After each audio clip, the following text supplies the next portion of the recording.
সাহারির সময় এই আমলটি করুন, আপনার ভালোবাসার মানুষ আপনার জন্য পাগল হয়ে যাবে।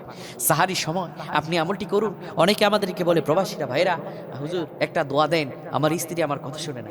অনেক বাবা মা বলে, হুজুর আমার সন্তান আমার কথা শোনে না। ভালোবাসার মানুষ, আপন মানুষ, নিজের স্ত্রী সন্তান কারোর সঙ্গে কারো যোগাযোগ নাই, বিভিন্ন রকম সমস্যা সংসারে দেখা দেয়। আপনার যদি এই সমস্যায় পড়ে থাকেন আপনি, তাহলে অবশ্যই আমলটি করবেন। আল্লাহ রাব্বুল আলামিন আপনাকে অবশ্যই কবুল আর মঞ্জুর করে নেবেন।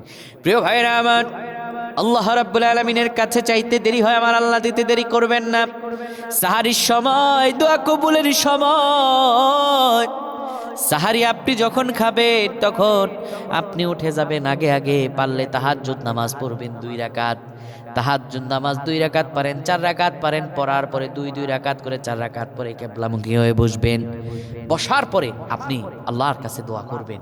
আর দোয়ার আগে কি পড়বেন, ওই দোয়াটা শিখিয়ে দিই, যেটি পড়লে আপনি আপনার ভালোবাসার মানুষের নাম ধরে চাইলে আল্লাহ আপনাকে দিয়ে দেবে। এটি হচ্ছে প্রথম ইসমে আজম পড়বেন, আল্লাহুম্মা ইন্নী আসআলুকা বিআন্না লাকাল হামদ লা ইলাহা ইল্লা আনতাল মান্নানু বাদিউস সামাওয়াতি ওয়াল আরদ ইয়া যাল জালালি ওয়াল ইকরাম।